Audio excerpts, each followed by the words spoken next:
வாக்காளர்களுக்கு வழங்குவதற்காக சிறுதாவூரில் இருந்து பணம் எடுத்துச் செல்லப்பட்டதாக மதிமுக பொதுச் செயலாளர் வைகோ கூறியுள்ள குற்றச்சாட்டை அதிமுக திட்டவட்டமாக மறுத்துள்ளது. நாள் நட்சத்திரம் நிகழ்ச்சிக்காக தந்தி டிவி தலைமை செய்தியாளர் ரமேஷ்குமாருக்கு அளித்த நேர்காணலில் இதனை அதிமுகவின் நட்சத்திர பேச்சாளர் நாஞ்சில் சம்பத் தெரிவித்தார்.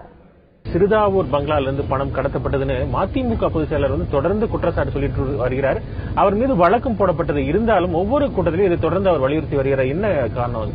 வைகோ நிதானம் இழந்து விட்டார். அவரை பார்த்தால் ரொம்ப பரிதாபமாக இருக்கிறது.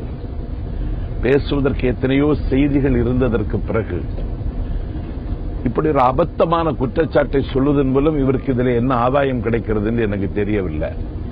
தேர்தல் ஆணையம் தமிழக அரசாங்கத்தினுடைய கட்டுப்பாட்டில் இயங்கல. அப்படி அணு அளவு தவறு நடக்குமானாலும் தேர்தல் ஆணையம் சும்மா விடாது. அது தேர்தல் ஆணையத்தினுடைய நடவடிக்கைகளை நீங்கள் கூர்ந்து கவனித்தால் அவர்கள் எவ்வளவு விழிப்போடு இருந்து கடமையாற்றுகிறார்கள் என்பது தெரியும்.